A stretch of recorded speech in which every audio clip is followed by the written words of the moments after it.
Bismillahirrahmanirrahim. Bismillahirrahmanirrahim. Assalamualaikum warahmatullahi wabarakatuh.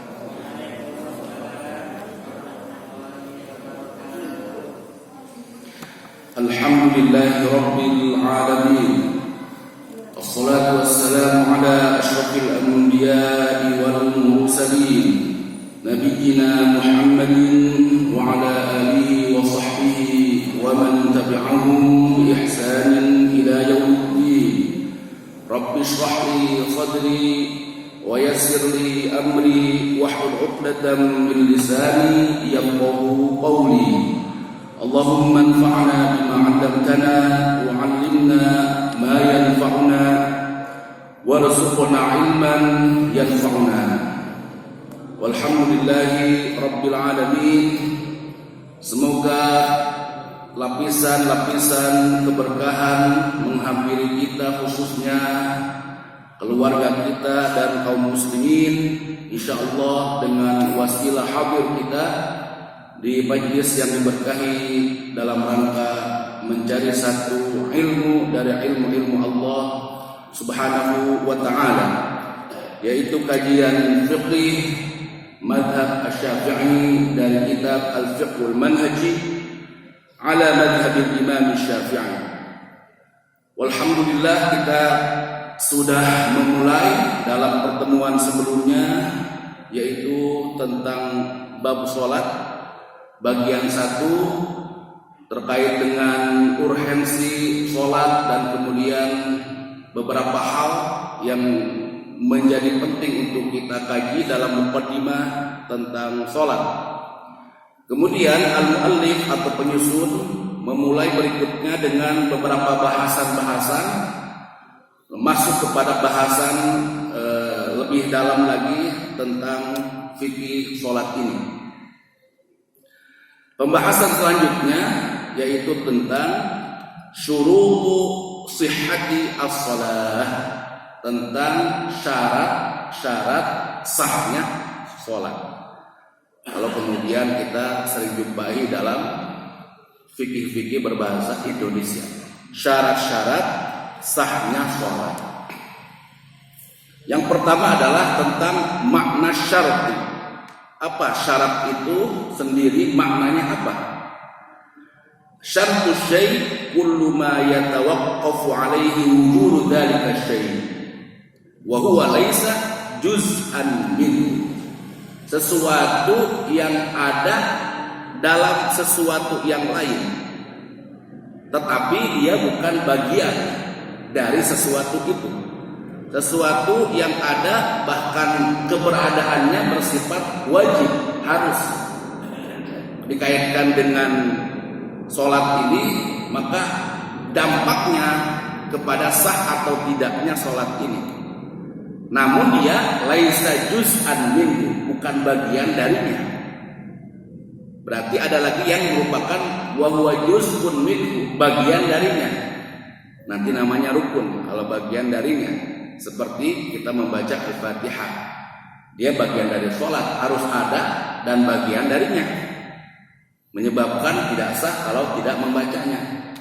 Kalau ini laisa juz'an, dia bukan bagian, tapi dia harus ada, mendampingi dan berdampak pada sah atau tidaknya sholat kita.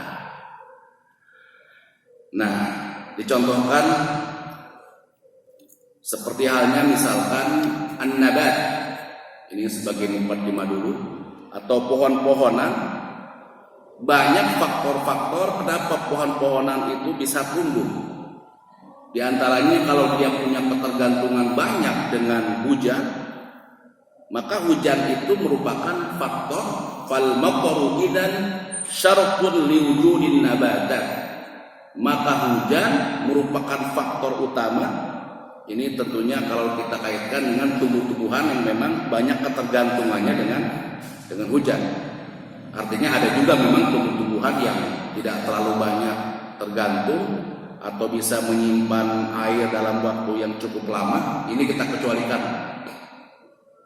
Bagi tumbuhan-tumbuhan yang punya ketergantungan dengan air, dengan hujan, maka hujan itu merupakan syarat beradanya atau tumbuhnya tumbuhan-tumbuhan itu.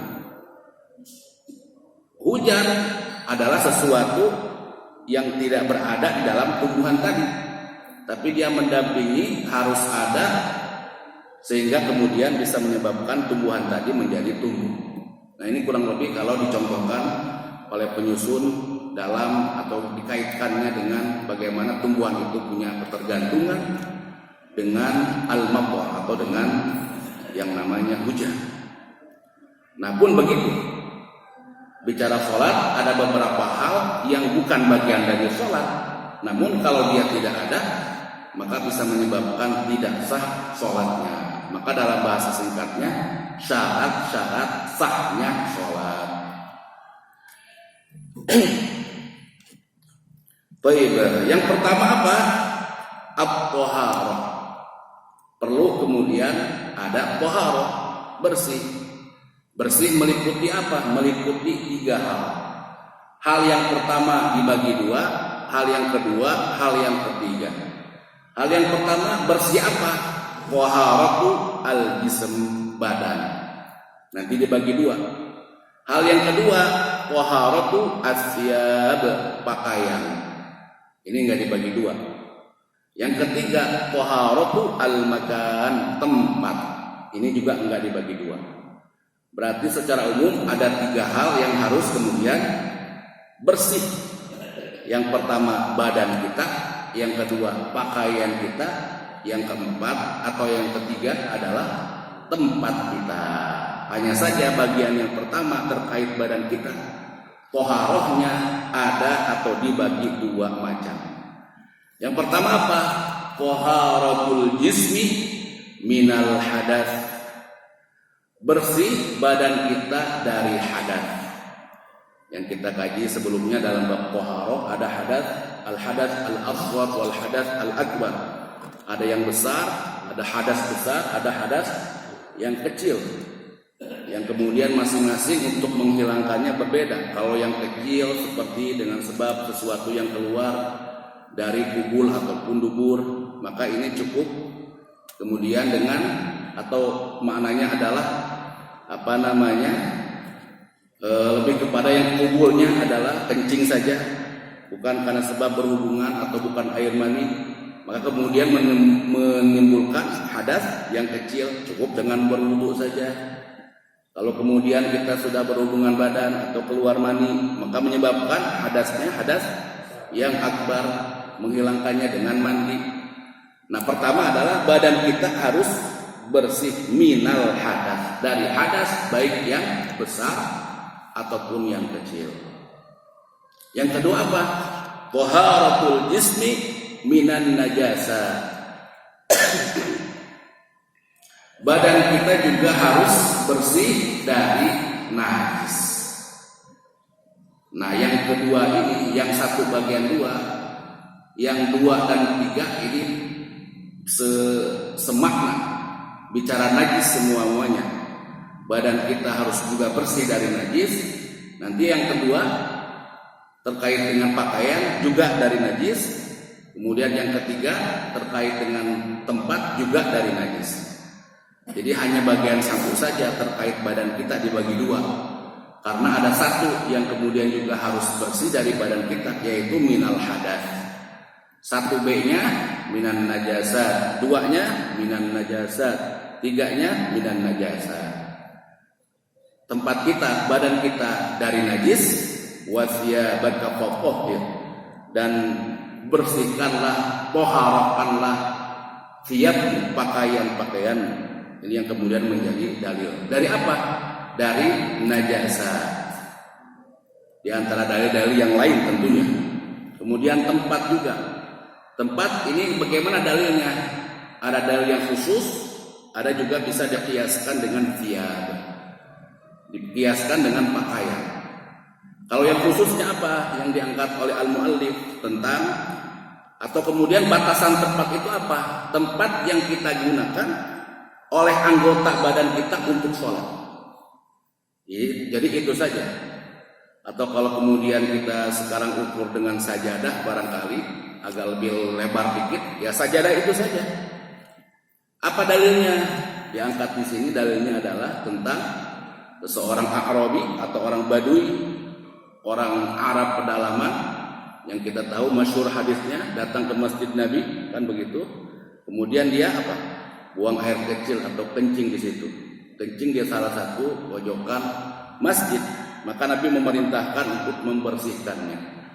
Dan Nabi tidak memerintahkan untuk membersihkan semua-muanya. Maka disimpulkan di sini bahwa yang harus dibersihkan dari tempat itu adalah tempat atau mimma yulamisu syai'an min badanihi, sesuatu yang terkait badannya saja. Jadi kalau mau dikurangi lebih sedikit dari sajadah kita mungkin lebih kurang juga. Seenggak-enggaknya ya kalau kita ukur dengan sajadah, seukuran sajadah kita saja. Tidak harus sekian meter ke kanan, sekian meter mungkin ke depan, ke kiri, tidak. Ukuran yang terkait dengan badan kita saja.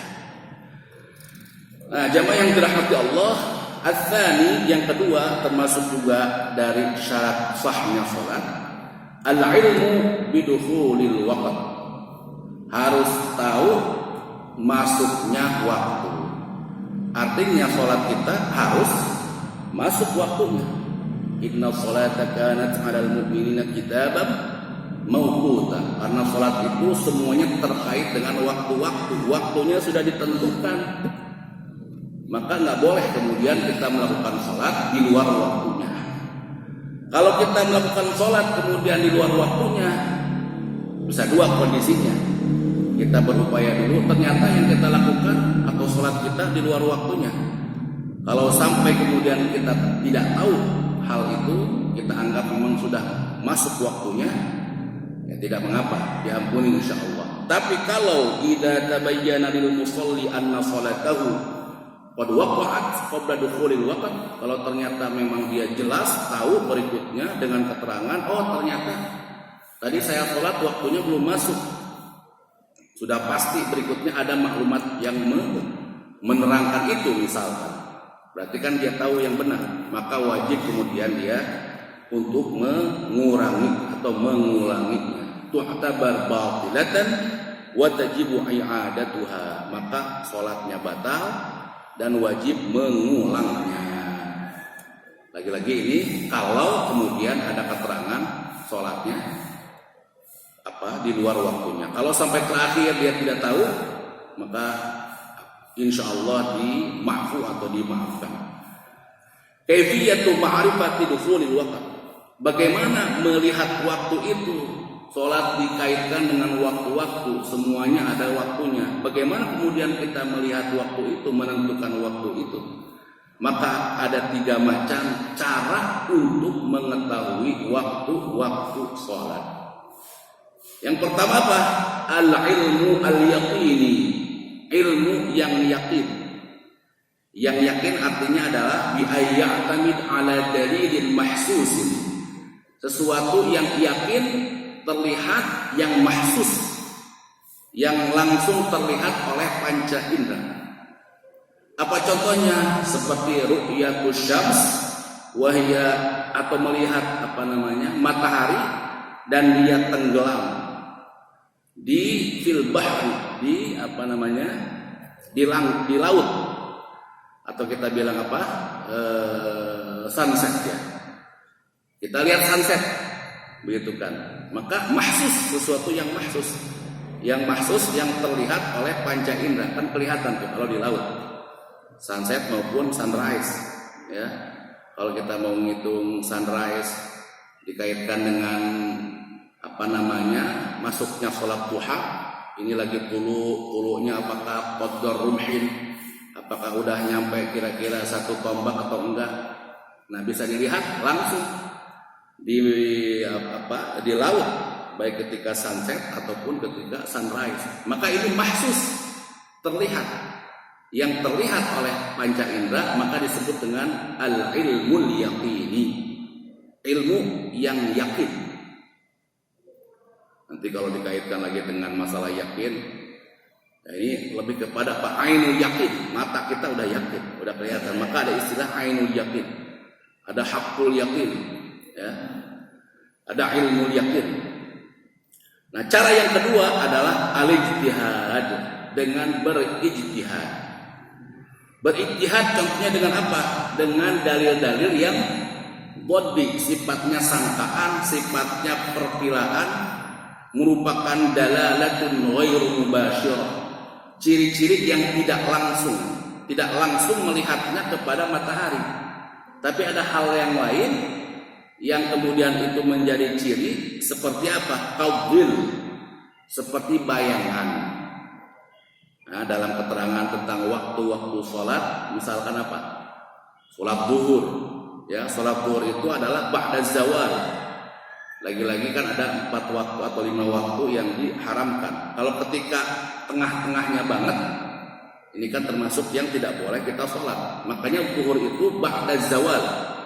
Atau dalam terjemahan fikih Indonesia, tergelincir kan begitu, sudah melewati. Nah, ba'da zawal sampai terhitung qaudil sampai 1 bayangan. Nanti ada billain 2 bayangan. Dari zuhur sampai bayangan orang, kurang lebih 1 bayangan orang. Kalau berdiri maka ada bayangannya. Kalau diukur itu bayangan, ya, jadi panjangnya atau berdirinya dengan lebarnya itu kalau diukur pas sama 1 bayangan. Ini waktu zuhur. Nanti dari 1 lebih sampai qaudul lail 2 bayangan. Lebih 1 lewat sampai 2 bayangan, itu waktu asar. Nah, dengan bayangan ini namanya cara al-ijtihad. Bukan langsung. Dalalahnya adalah dalalah ghairu mubasyirah. Kalau yang mubasyirah itu yang langsung dengan melihat mataharinya, namanya al-ilmul yaqin. Yang tidak langsung dengan dalalah yang tidak langsung namanya al-ijtihad, seperti qaudil. Au wal qiyas bil a'mal. Qiyas dengan amal-amal. Nah, seperti halnya bagaimana berhentinya sahur Rasulullah. Banyak kemudian kalau dulu antara sahur Rasulullah dengan fajar itu kurang lebih qadra 50 ayat. Kira-kira 10 ayat. Jadi kias-kias zaman dulu antara waktu ini dengan waktu ini kira-kira baca 50 ayat. Nah, itu kan dalalah tapi tidak langsung. Kalau yang langsung tadi al-ilmu al-yaqin. Kalau yang tidak langsung yaitu dengan amal-amal tertentu atau dengan tadi bayangan, namanya al-ijtihad. Yang terakhir kita tidak bisa al-ilmu al-yaqin ini juga tidak bisa, al-ijtihad juga tidak bisa. Termasuk juga al-ijtihad di sini tidak dimasukkan adalah apa? Adalah perhitungan ilmu falak. Ini juga bagian dari ijtihad, ya. Makanya kemudian yang ada selama ini timer segala macam itu cara yang kedua, cara mengetahui waktu yang kedua yaitu al-ijtihad, ya tentu oleh ahli-ahlinya. Yang ketiga, kita tidak bisa al-ilmu yaqini, tidak bisa al-ijtihad juga tidak bisa, ya cukuplah bagi kita at-taqlid, bertaklid saja. Nah, dalam kondisi sekarang ini kita posisinya kebanyakan bagian yang ketiga ini at-taqlid. Taklidnya kemana? Taklidnya imma kepada al-ilmu yaqini kalau ada orang yang menyaksikan tadi, seperti halnya hilal segala macam zaman Rasulullah, kalau ada atau persaksian orang yang melihat hilal, itu al-ilmu yaqini, langsung melihat oleh matanya.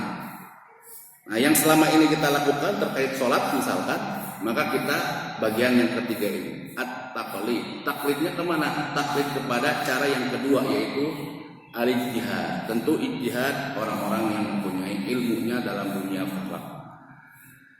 Baik, boleh nggak kita al-ilmu yaqini? Ya boleh tadi kalau kita satu waktu mungkin jalan-jalan ke mana, ke laut begitu ya, kalau mau dipraktekkan boleh. Atau al-ijtihad ya tadi dengan bayangan kita praktekkan juga boleh. Namun karena kita sudah dimanjakan, ya bagian 1 bagian 2 ini mungkin mujarrad nadhariyah saja. Seperti teori saja. Karena waktu sudah ada, timer sudah ada, buka HP juga sudah ada jadwal-jadwalnya, ya udah itu aja.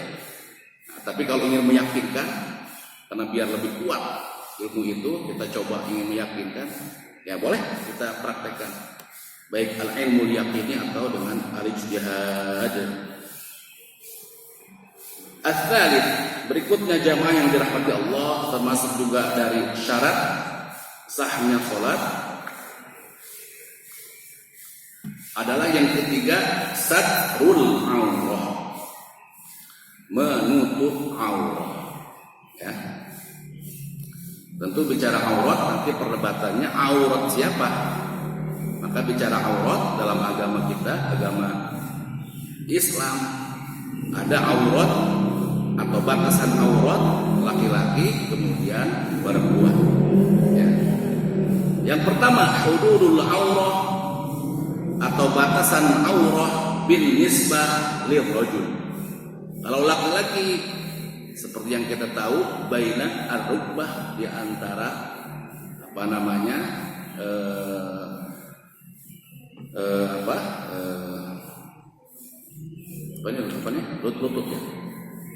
lutut ya ar-rukbah dengan surrah, dengan udel kita.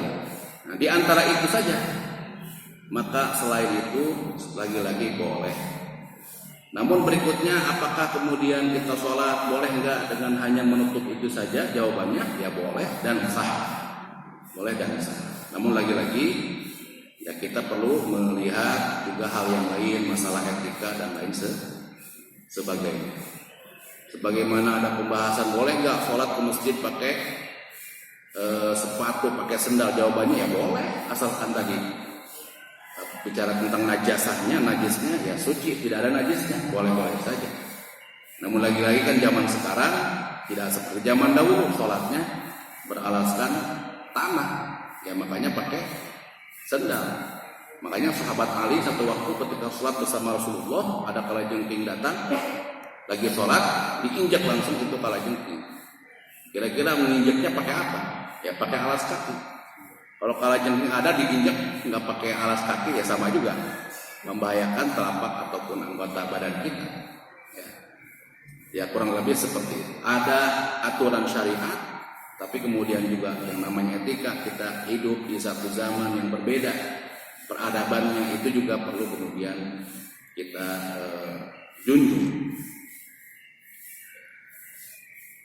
Selanjutnya adalah hudurullah. Kemudian bagi wanita adalah semua anggotanya kecuali wajah dengan telapak tangan.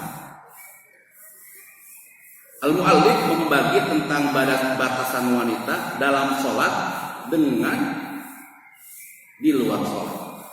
Ini yang dalam sholat mungkin ma'ruf ya.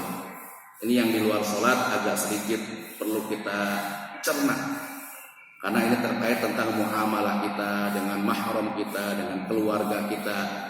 Nah, nanti beda-beda nih batasan-batasannya. Mana batasan-batasan yang masih diperbolehkan dengan orang lain, al-ajanib, atau dengan mahram kita, dengan keluarga kita, dengan adik kita yang perempuan, atau yang perempuan dengan saudaranya yang laki-laki, dan seterusnya. Maka ada rinciannya. Ya. Lagi-lagi kalau yang dalam sholat cukup ma'ruf lah ya. Bahkan orang Indonesia punya satu kearifan lokal orang Indonesia namanya mukena. Ya, hampir semuanya insya Allah kalau sholat mah nggak ada yang berani kecuali kalau nggak pakai ya mukena. Bahkan masih terlihat asing lah kalau orang Indonesia sholat nggak pakai mukena.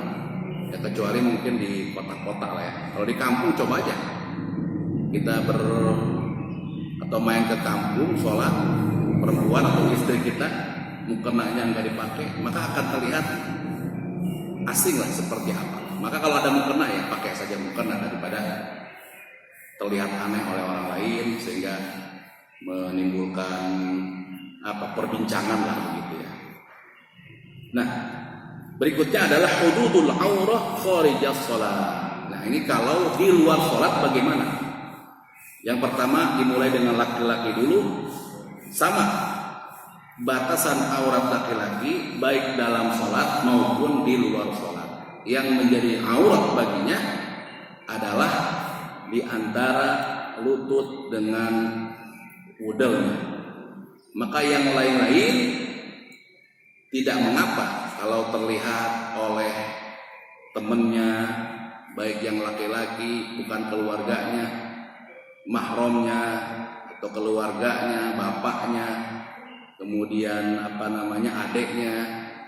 Selain itu, maka bagian yang itunya di antara lutut dengan telapak dengan lutut dengan surah tadi tetap di rumah, misalkan tetap mau di depan bapaknya, tetap mau di depan adiknya, itu aurat. Kadang-kadang laki-laki zaman sekarang itu sudah agak mulai juga ngikutin perempuan. Ya perempuan juga buka aurat nggak pantas. Sekarang ada model gaya laki-laki kalau pakai celana itu yang begini nih. Barangkali suka lihat ya. Itu mungkin saya lihat di beberapa tahun inilah ya. Zaman dahulu kalau perempuan juga ini tidak baik. Kalau perempuan biasanya terbuka. Laki-laki lebih sopan kan begitu. Sekarang model-model ada lagi itu perempuan laki-laki ngikutin perempuan. Bukan yang pakai celana yang di bawah lutut itu, ada juga yang pakai lutut ya kalau orang jalan-jalan kemana itu kan sering kita lihat. Karena ada model begini ya, bapak-bapak paling sering lihat ya.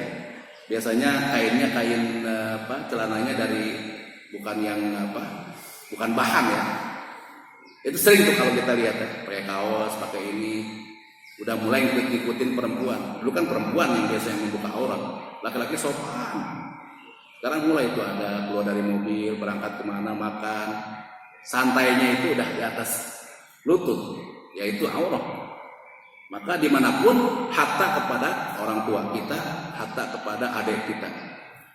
Ada kekhususan bicara aurat ini, tidak ada batasannya laki-laki dan perempuan, yaitu bagi siapa? Suami dengan istrinya. Suami boleh melihat semua badan istrinya, istri boleh melihat semua badan suaminya, tidak ada batasan. Namun selain itu, nanti kita lihat ada rincian-rinciannya. Yang paling mudah laki-laki, untuk laki-laki sama. Pokoknya antara lutut dengan udalnya tadi, itu adalah aurat. Dan kepada siapapun. Baik itu teman dia mungkin punya teman di kosnya. Baik itu di kosnya, bukan saudaranya, tetap sama. Ataupun di rumahnya, juga tetap sama.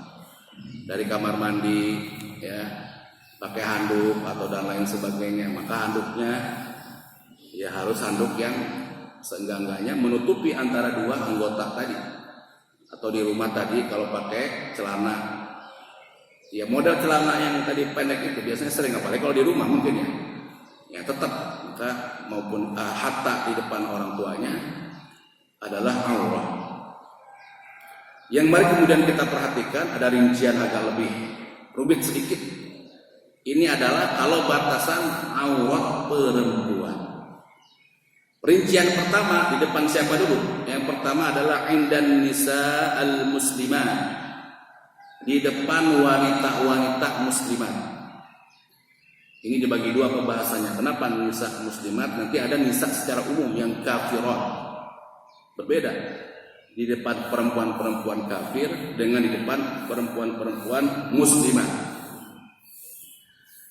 Pertama di depan perempuan-perempuan muslimah, yaitu ma baina surratiha wa rukbatiha. Ini kayak laki-laki. Perempuan di depan perempuan lain, teman kosan ya, dengan teman kosannya, mungkin dia ngekos berdua sama-sama perempuan. Apa auratnya? Di antara lutut dengan pusarnya tadi. Lagi-lagi ini bukan bicara etika ya, bicara ilmu syar'inya saja. Sehingga misalkan dia kelihatan bagian atasnya, tidak mengapa. Atau kemudian dia sama temannya, itu mungkin terlalu agak di luar etika kita ya. Atau kalau berwudu nih, kasus terjadi waktu di Puncak. Ada perdebatan lah dua akhwat begitu ya. Berwudu misalkan bersama perempuan di toilet perempuan, tempat wudunya perempuan. Ya kan? Ada beberapa yang kata istri saya, dia malah agak menutup sama kayak seperti nggak boleh kelihatan begitu wudunya, kerudungnya. Maka sama perempuan buka saja kerudungnya. Tidak berhijab, tidak mengapa. Atau sama perempuan tadi ibu-ibu mungkin mohon maaf menyusui misalkan. Ada tempat menyusui, ruang menyusui di rumah sakit atau di luar rumah sakit juga kadang ada ya. Menyusui, ternyata di situ, karena saya pernah juga masuk tempat menyusui, ya mohon maaf karena darurat waktu itu ngantar istri, tapi ketika itu nggak ada orang. Istri lihat itu nggak ada orang, ada sesuatu yang harus saya bawa begitu ke dalam ruangan tadi. Masuk aja, saya masuk. Ya tidak ada sekat-sekat begitu kan, kayak bangku saja. Misalkan di situ saling melihat sesama ibu yang menyusui, melihat mohon maaf auratnya, ya tidak mengapa, dia harus ditutup-tutupi. Jadi ini sesama muslimat, sesama yang ajanib, yang bukan mahram tapi yang muslimat. Yang kedua, sesama al-kafirat, sesama orang-orang yang kafir. Maka ini agak lebih ketat, yaitu ma'adal ladzi yadhharu minha. Ini sama dengan ayat wala yubdina zinatahunna illa ma dhahara minha. Ini lebih ketat lagi. Jadi bukan seperti kaum muslimat tadi secara umum, tapi semuanya jangan, kecuali yang memang nampak. Yang nampak itu kalau dilihat dalam tafsir misalkan Ibnu Abbas, yaitu apa? Wajah dengan dua al-kaffan, dua telapak tangan. Kecuali yang nampak yang lain misalkan kalau darurat kerjaan, mungkin majikannya kafirah, yang pekerjaannya adalah seorang muslimah, ada beberapa yang mungkin lengannya terlihat karena dia lagi kerjaan karena sebab darurat atau terkategorikan darurat, tapi hukum asalnya berbeda. Kenapa dibedakan? Lebih ketat kepada kafirat untuk menjaga fitnah, karena lebih menjaga fitnah, karena tentu mereka adalah secara akidah pun sudah berbeda dengan kita. Wa amma 'inda rijal al-maharim laha, laki-laki yang menjadi mahramnya. Sekarang wanita di hadapan laki-laki yang menjadi mahramnya. Seperti kita punya anak kita atau kita punya adik kita yang perempuan, ya, kepada saudaranya laki-laki atau kepada yang di rumah saja yang realita kita atau kepada bapaknya. Itu ma baina as-surrah war rukbah, di antara udelnya, pusarnya dengan lututnya. Artinya apa? Yang terjadi misalkan seorang ibu atau saudara kita atau ibu kita menyusui, nah, sering kan terjadi itu, menyusui di ruang tengah, ya, lagi kumpul-kumpul bareng, anaknya nangis, disusuinya bareng-bareng depan kita, tidak mengapa, ya. Tapi semua itu tadi ada keterangan kalau tidak dikhawatirkan fitnah. Memang ada fitnah antara adik laki-laki dengan adik perempuan, bisa saja. Dalam kondisi tertentu sering kita lihat atau kita dengar berita orang apa seorang ayah, ya kan, mendatangi anaknya, menggauli anaknya, ada naudzubillah min dzalik. Atau bahkan seorang anak juga pernah jadi kasus sampai di penjara mendatangi ibunya, ya kan, itu juga sama. Artinya dilihat kondisinya. Dalam beberapa kondisi mungkin aman dari fitnah, tapi dalam kondisi yang lain, ya, seperti misalkan seorang ibu dengan anaknya yang enggak terlalu jauh umurnya, seperti 15 tahun, ibunya masih muda, anaknya baru beranjak balik misalkan, lagi bergejolak-gejolaknya. Nah, ini perlu juga kita khawatirkan ada fitnah. Jangan sembarangan seorang ibu yang umur masih 45 misalkan, anaknya 30 tahun, ya, lagi bergejolak mungkin, ya, maka kita lihat kondisinya. Ini bukan bicara tentang hukum asalnya secara syariat. Semua itu ada keterangannya kalau tidak dikhawatirkan fitnah. Karena kalau bicara fitnah, ya, sesuatu aturan pun maka harus kemudian diutamakan menghindari fitnah ini, ya. Tapi mudah-mudahan cerita-cerita tadi, cerita-cerita pengecualian atau enggak terlalu banyak, ya, sehingga kita bisa merasakan, ya, dengan keluarga kita, dengan anak kita. Naudzubillah kita punya anak perempuan semakin besar, kok saya cinta, kok saya suka ya. Ada cerita kan di seorang bapak yang mendatangi anaknya, ternyata dilaporkan di penjara ketika diinterogasi sudah berapa kali mendatangi anaknya. Ternyata keterangannya kata dia ya semakin besar ya semakin suka, ya naudzubillah.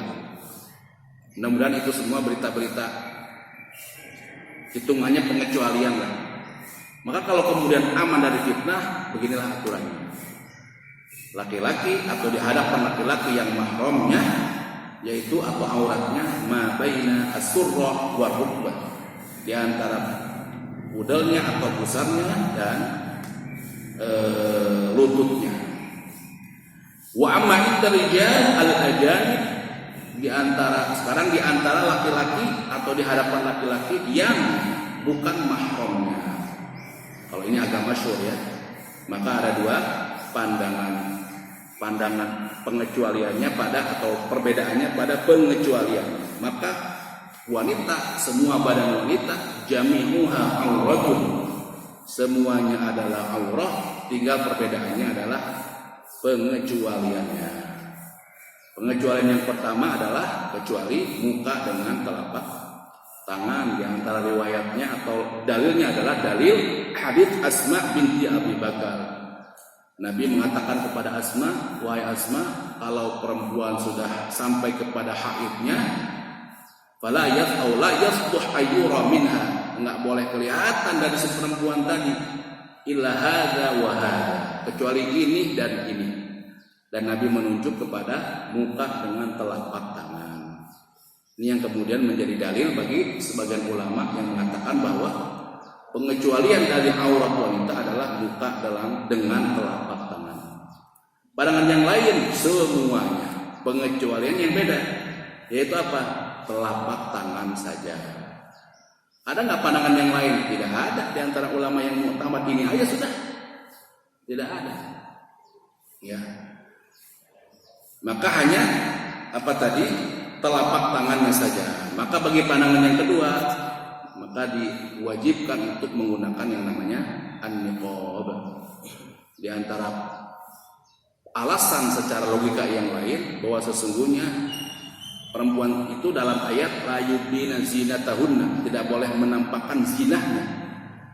Maka zina dalam kajian Arwaul Bayan ketika mengangkat pandangannya mazhab Hanafi, zina itu ada dua macam. Ada zina khalqiyah, hiasan itu ada zina khalqiyah, ada muktasabah. Ada hiasan yang sifatnya sudah dari sananya, bawaan, anugerah dari Allah. Ada yang muktasabah. Ada yang muktasabah, yang dibikin. Seseorang asalnya nggak begitu cakep begitu, tapi dia bisa berdandan, itu bahasanya kan, sehingga kelihatan pantas.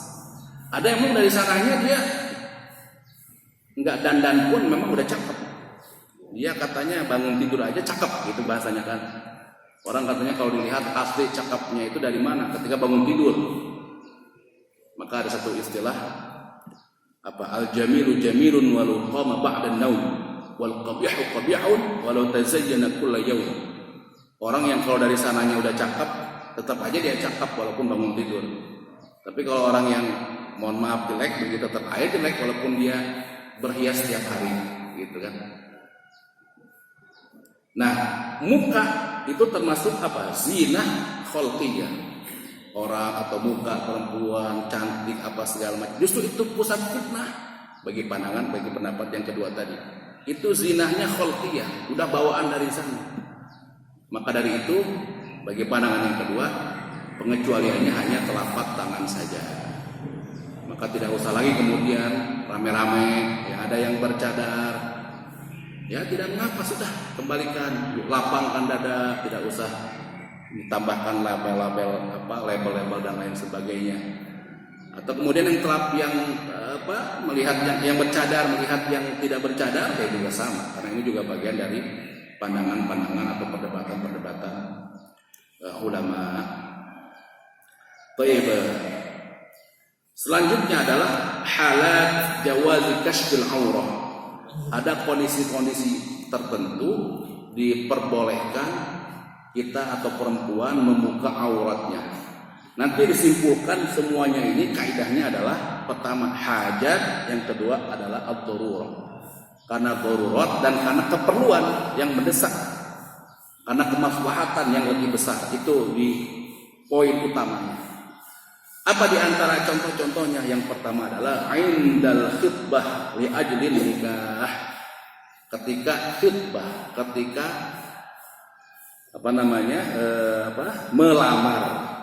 melamar untuk atau dalam rangka menikah. Karena melihat itu bisa jadi bukan karena khitbah, ya.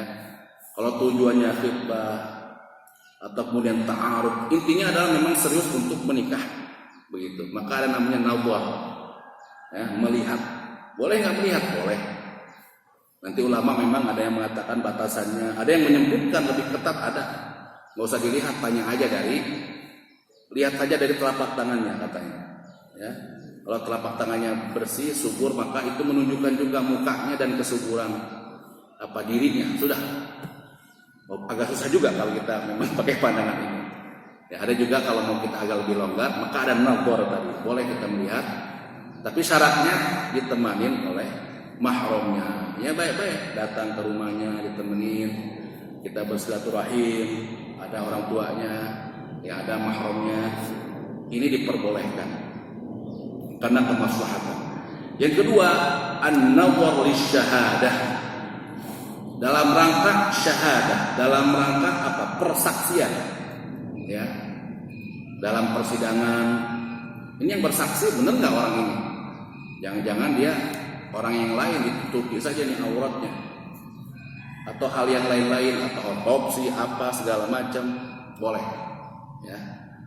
Atau berikutnya min ajli at-tatyib wal mudawah, dalam rangka berobat.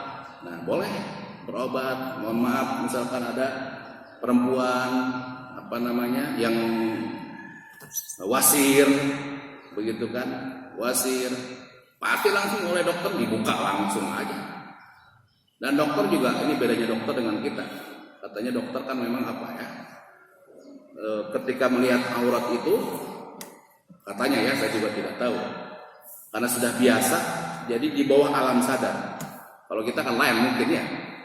Kalau dokter karena sering menangani, satu dokter ngomong dengan saya gitu, dia kalau mengoperasi paru, payudara dan lain sebagainya, ya sudah lain kan, sudah biasa saja, ya, sudah di bawah alam sadar. Terlepas dari itu, lagi-lagi ini karena satu kemaslahatan, yaitu berobat. Melahirkan, ada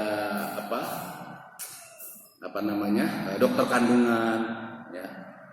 Walaupun bicara darurat, ada kaidah darurat yang lain, yaitu ad-daruratu tuqaddar biqadariha. Harus dikadarkan. Walaupun ini bicara kadar, saya secara jujur ya, memang ada perdebatan kadarnya seperti apa. Tapi kalau kita mau kembalikan kepada diri kita masing-masing, paling tidak, saya tidak memformulasikan ini untuk umum. Untuk diri kita sekuat mungkin, kita menggunakan kadarnya sekuat mungkin kalau bisa. Pakai kadar yang tidak terlalu kuat, juga ada pandangan. Kalau lahir atau kemudian dilahirkan atau konsultasinya kepada dokter spesialis kandungan tapi laki-laki, dalam pandangan yang lain, karena dia adalah tenaga kesehatan, dia disumpah, sudah darurat. Pandangan yang lain yang lebih longgar. Ini juga perlu kemudian kita hargai, karena dia adalah tersumpah spesialis, sudah darurat. Dari situ sudah dianggap darurat. Tidak usah kemudian kita mencari harus perempuan. Ya. Tapi bagi diri kita, kalau secara pribadi, ya, misalkan secara pribadi kita ingin menguatkan, termasuk saya, mohon maaf, saya pribadi, saya mencoba itu. Saya pribadi, tiga-tiganya, anak saya ya lahir sesar, kemudian juga ketika konsultasi dulu ya, saya mencoba mencari yang perempuan. Awal-awal pertama kali di Cibubur, belum tahu ternyata di rumah sakit ini ada ada dokter perempuan, di rumah sakitnya dokter perempuan. Saya ke Cibinong, cukup jauh dari Cibubur ke Cibinong. Tapi lagi-lagi ini bagi saya coba untuk mengecilkan kadarnya dulu. Maka saya coba cari dulu, terus ke Cibinong. Akhirnya ketika usia berapa, kira-kira udah mau lahiran, Ternyata ada satu rumah sakit di Cibubur, akhirnya konsultasi dengan dia. Nah, sampai kemudian itu lahiran. Ternyata lahiran kata istri, saya juga tidak tahu, ternyata sesar itu ada 3 ahli yang membantu kan. Bukan hanya dokter kandungannya, ada anestesi, ada dokter bedah. Ternyata yang 2-nya laki-laki, yang si perempuan dokter kandungan ini aja. Itu sudah di bawah kemampuan kita. Mesen juga kita susah juga, kadang-kadang susah. Paling tidak menurut saya bicara kadar ini ada yang memang lebih umum, lebih luas. Tapi kalau memberlakukan pada diri kita, ya ibaratnya takwa, menguatkan takwa, boleh-boleh saja. Ya. Tapi ketika kita menguatkan takwa pada diri kita, jangan sampai menyamakan konsep takwa dengan konsep fatwa. Kalau fatwa kepada orang lain, selonggar mungkin, selagi itu memang masih dalam kadar yang dimaklumi, yang diwajari. Saya misalkan, saya mencoba mencari dokter perempuan kandungan sampai ke Cibinong. Saya tidak usah mencaci maki dan menjudge orang yang mengambil kadarnya secara lebih luas. Ya cukup dengan dokter laki-laki tersumpah darurat sudah. Tenaga juga tidak atau terbatas, maka jauh-jauh harus mencari. Tidak usah juga kita menyamakan konsep takwa pada kita kepada orang lain. Kepada kita takwa sekuat mungkin, kepada orang lain namanya fatwa seluas mungkin. Baik, sedikit lagi. Yang terakhir adalah istiqbal al-qiblah, yaitu melihat kiblat. Ada bahasan di sini tentang melihat kiblat. Ada 2 istilah. Yang pertama adalah bicara kiblat. Bicara kiblat kita adalah Ka'bah. Apakah harus sampai melihat kepada Ka'bah? Maka ada 2 istilah namanya Ainul Ka'bah. Yang kedua adalah Jihadul Ka'bah. Ada ain itu langsung kepada Ka'bahnya, tamaman 100% kita melihat. Ada yang arahnya saja. Dalam mazhab Asy-Syafi'i sendiri, baik itu dia dalam kondisi al-qarib ataupun ba'id, dalam kondisi dia dekat ataupun jauh, tetap ainul Ka'bah, tetap harus pas kepada Ka'bahnya. Dalam pandangan yang lain dibedakan. Kalau yang dekat itu ainul Ka'bah, kalau yang jauh jihah saja atau arahnya saja. Formulasi yang gampangnya adalah orang timur ke barat, orang barat ke timur. Maka dari sini dulu sempat terjadi perdebatan. Lagi-lagi kalau di depan atau dekat nggak ada perbedaan, itu ain. Kalau yang dekat, langsung kita di Masjidil Haram, ya, langsung kita menuju Ka'bah karena kita melihat. Tapi kalau yang jauh, dalam mazhab Syafi'i sendiri itu ain. Dalam mazhab yang lain jihad saja. Maka ada perdebatan apa tadi oleh guru kami Kiai Mustafa Ya'qub ya dulu, dengan ada Kiai juga ketua Falakiyah PBNU namanya Kiai Ghazali. Masing-masing ya sudah meninggal. Kiai Ghazali tinggal di Bintaro, kami pernah ke sana juga sowan. Kiai Mustafa yang memang juga mengajar kami, ya kita tahu rumahnya di sini. Ya dua-duanya dulu sempat ramai dalam sidang begitu ya.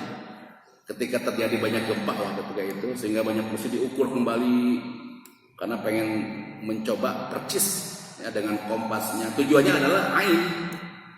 Maka banyak masjid-masjid yang masjidnya nggak berubah arah masjidnya, arah bangunannya, tapi arah kiblatnya. Garis-garis softnya kan berubah. Nah ini padahal kita jauh. Maka itu kalau mau menggunakan pandangan mencoba, itu juga bicara ain.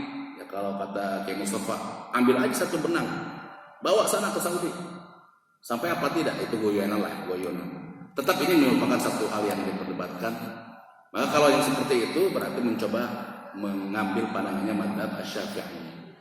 Pandangan yang lain, ya cukup fawallu wujuhakum syatrah, ke arahnya saja. Wa haitsuma kuntum fawallu wujuhakum syatrah.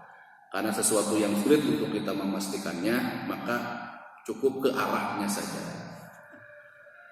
Yang terakhir adalah bicara kiblat ini, maka sesungguhnya ada sejarah perubahan kiblat.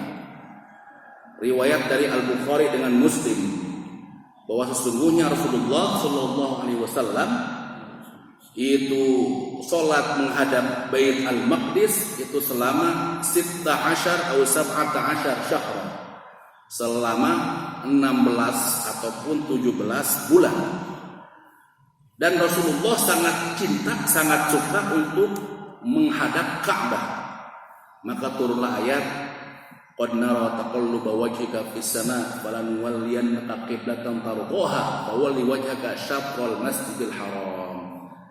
Jadi dari Baitul Maqdis Rasulullah itu memang sangat suka Ka'bah.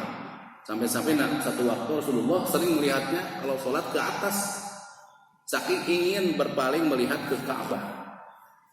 Dan memang dia kekasih Allah, Allah ampun, Allah kabulkan. Aku udah melihat, engkau melihat atau menolehkan muka atas ke langit.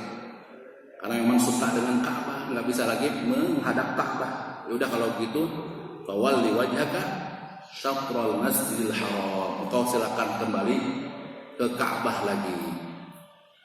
Ada keterangan yang lebih luas dalam Ruhul Bayan Syekh Ali As-Sam'ani bahwa sesungguhnya perpindahan Ka'bah itu bukan dari Baitul Maqdis ke Ka'bah, tapi lebih lengkapnya adalah Ka'bah, Baitul Maqdis, Ka'bah.